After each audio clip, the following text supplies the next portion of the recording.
Salut à tous, j'espère que vous allez bien. On se retrouve aujourd'hui pour parler des bienfaits de l'eau de riz. L'eau de riz, c'est une lotion naturelle extraordinaire, facile à faire et très économique. Vous trouvez dans le commerce plusieurs lotions à des prix abordables comme à des prix exorbitants. Pourtant, et je sais que je le répète, lorsque vous retournez le produit et que vous regardez la liste des ingrédients, il y a malheureusement trop souvent trop de cochonneries à l'intérieur. C'est pas bon du tout pour votre peau et quand bien même vous le voyez pas de suite, vous pourrez certainement le voir plus tard. Si vous ne connaissiez pas, je vais vous apprendre ce qu'est l'eau de riz et qu'est-ce qu'elle apporte à votre peau. L'eau de riz, c'est en l'occurrence l'un des principaux secrets beauté de beaucoup de femmes asiatiques qui conservent grâce à ça une belle peau claire, laiteuse, douce et en bonne santé. L'eau de riz contient des vitamines, des minéraux et des acides aminés qui sont essentiels pour avoir une belle peau mais aussi de beaux cheveux. De l'acide fellurique qui est un excellent antioxydant, de la lantoïne qui est un anti-inflammatoire. Elle favorise la croissance cellulaire, apaise et calme les irritations. C'est un excellent remède par exemple pour les personnes qui souffrent de rosacée, qui est une altération de la peau assez courante. Elle permet d'adoucir la peau, stimule la circulation sanguine, contribue à guérir l'acné, elle atténue l'eczéma et c'est un excellent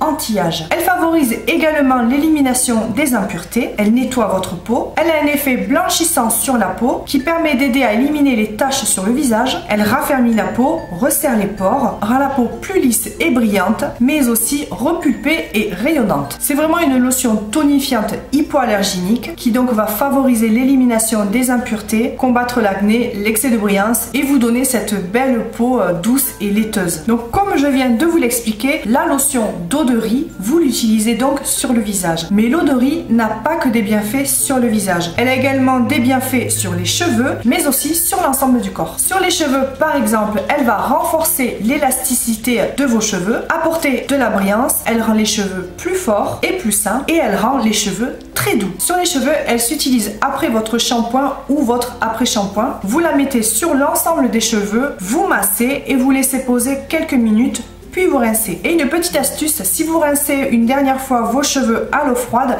ça va booster la brillance. Ou vous pouvez très bien utiliser l'eau de riz en dernier rinçage sur vos cheveux. 1 à 2 fois par semaine, c'est très bien. Moi quand je le fais, ça me rend les cheveux mais doux et brillant et je sens vraiment que ça leur a fait du bien. C'est genre un bain de santé. Vous pouvez également très bien la boire. Elle régule l'appareil digestif, elle booste votre tonus et votre énergie, elle hydrate excellemment bien le corps de façon naturelle et optimale. Elle accélère le processus de guérison lorsque vous êtes en état grippeux ou que vous avez un rhume. Elle favorise et stimule la production de lait maternel si vous êtes une maman allaitante. Moi par exemple qui allaitais mes 3 filles, je buvais de l'eau de riz pour justement stimuler ma production de lait et ça marchait très bien. Elle traite également tout ce qui est symptômes de diarrhée, même sur les nourrissons. Je faisais ça également pour mes filles lorsqu'elles ont des problèmes de diarrhée, je leur donnais de l'eau de riz et ça se calmait très vite. Et de par tous ses bienfaits et ses propriétés, elle aide également votre peau à se protéger des méfaits du soleil. Sur les mains, moi ce que je fais, c'est que je me fais des bains d'eau de riz. Ce que je fais, c'est que je prends un récipient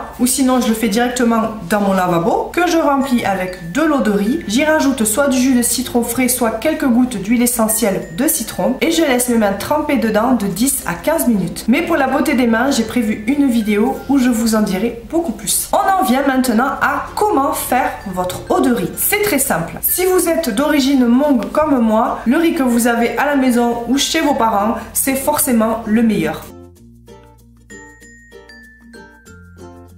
Et il convient parfaitement. Sinon, je vous conseillerais de privilégier du riz bio. Moi, ce que je fais, c'est que je prends l'équivalent de 2 tasses de riz. Je commence d'abord à le nettoyer 3 fois sous l'eau froide. Ensuite, une fois égoutté, je le place dans un récipient. Moi, en l'occurrence, je prends toujours un bol. Je remplis d'eau minérale jusqu'à peu près 2 cm au-dessus parce qu'après, le riz va un petit peu gonfler vu qu'il va absorber l'eau. Je le recouvre d'un couvercle ou sinon juste de film plastique et je le laisse poser toute une nuit. Le lendemain, je prends mon bol et je vais récupérer l'eau de riz en la filtrant. Au chinois par exemple, moi ce que je fais c'est que j'ai une petite passoire très serrée et je le filtre comme ça. Et je remplis donc un flacon que j'avais déjà et que j'ai conservé avec un pchit au bout, c'est beaucoup plus pratique et mon eau de riz est prête. Je la conserve 1 semaine au frigo et quand je veux qu'elle me tienne 2 semaines, pour être sûr qu'elle me tienne ces 2 semaines, j'y rajoute quelques gouttes de vitamine E. Alors la vitamine E c'est excellent pour la peau et les cheveux. Pour la peau, elle hydrate, elle nourrit, c'est un anti-âge également. La vitamine E est antioxydante, forte, mais c'est également un conservateur naturel. En l'occurrence, la vitamine E va vous aider à garder vos mélanges pour ne pas qu'ils rancissent en fait. Peu importe la texture de vos cosmétiques maison, ça va faire en sorte qu'ils ne rancissent pas. La deuxième méthode pour faire son eau de riz, c'est quand vous faites cuire votre riz. Bien sûr, comme d'habitude, avant de faire cuire le riz, on le lave au moins 3 fois. Et il vous suffit tout simplement de récupérer cette eau de cuisson que bien sûr vous laissez refroidir et votre eau de riz est prête. Moi je préfère la première façon qui est moins compliquée à mon sens et en plus ça évite de se brûler. Alors comme je vous le dis, l'eau de riz c'est une excellente lotion sur le visage, accessible à tous et qui revient mais vraiment pas cher. Mais pour autant elle est d'une efficacité.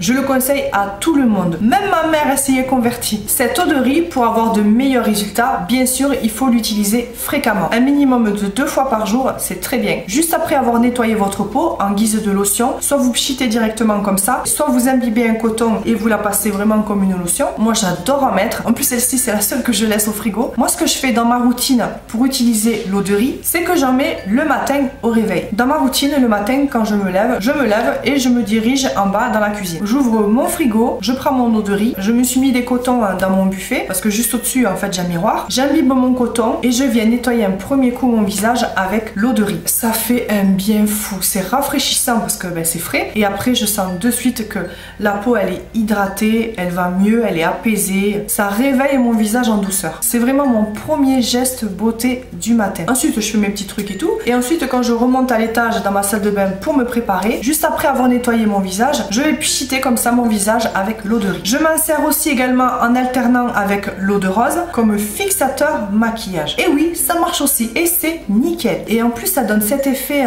mais très légèrement poudré qui empêche que le fond de teint pendant la journée il fasse cet effet keki là. En tout cas sur moi ça marche. Ensuite pendant la journée je vais également m'en servir sur mon maquillage pour me rafraîchir et pour m'aider à rematifier un petit peu le visage si j'en ai besoin. Je vous montre, il n'y a rien de compliqué et de toute façon vous allez voir que ça ne change rien au maquillage.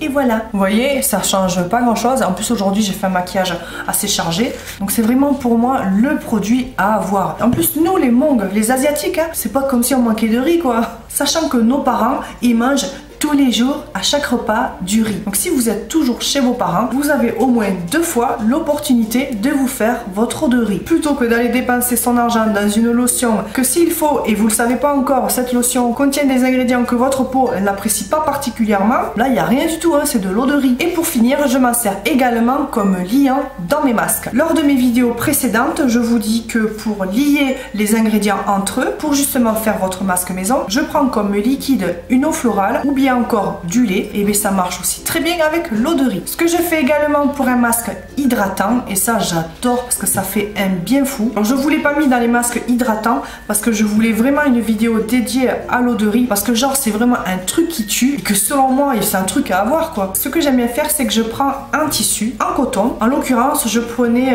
les langes de mes filles. Pour la petite histoire, à ma première grossesse, dans la liste des affaires à prendre sur soi au moment de notre séjour à l'hôpital pour l'accouchement et l'après-accouchement, il fallait dans les affaires de bébé des langes. Moi je savais pas ce que c'était des langes et le seul truc que j'ai trouvé comme lange, en fait c'était des bouts de tissu et moi ça j'ai jamais su à quoi ça servait en fait. On aurait dit des chiffons pour faire le ménage. Donc j'en ai jamais eu d'utilité. Par contre comme je suis un peu teubée, ils sont dans la machine à laver. Je me suis pas organisée pour vous les montrer, mais je vais vous expliquer. Je prenais donc ces linges, donc c'est du tissu en coton. Je les ai découpés à la forme de mon visage. J'ai découpé également le contour des yeux et un autre trou pour les narines. Donc en gros ça me fait un masque en tissu. Ce masque en tissu là que j'ai fabriqué moi-même, je vais le mettre dans un petit récipient. En l'occurrence pour moi c'est un verre. J'y verse de l'eau de riz de sorte que le masque en tissu soit complètement imbibé. Et une fois avoir bien nettoyé mon visage, ce que je fais c'est que je le pose directement sur le visage.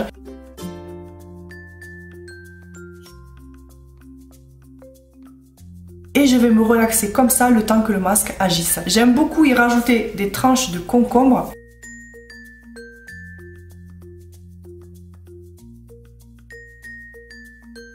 Et de temps en temps, pendant que je me relaxe, je garde mon eau de riz à proximité et je pchite comme ça le visage pour que le masque reste bien imbibé. Et c'est juste une tuerie. C'est une merveille sur la peau. Je l'utilise également après avoir fait un masque. Par exemple, après avoir fait un masque détox ou un masque au curcuma, ce que je fais c'est tout simple, c'est qu'après avoir enlevé le masque et sur une peau propre, je vais juste le pchiter comme ça sur mon visage pour apaiser, hydrater et nourrir ma peau. Donc voilà, j'en ai terminé pour cette vidéo sur l'eau de riz. J'espère que ça vous aura plu et que si vous n'en aviez pas et que vous ne connaissiez pas, et bien ça vous aura au moins rendu curieux ou curieuse sur les bienfaits de l'eau de riz. Je vous conseille vraiment au moins d'essayer. C'est juste une merveille. Donc voilà, je vous laisse. En attendant ma prochaine vidéo, je vous fais plein de bisous. Prenez bien soin de votre peau et je vous dis à bientôt.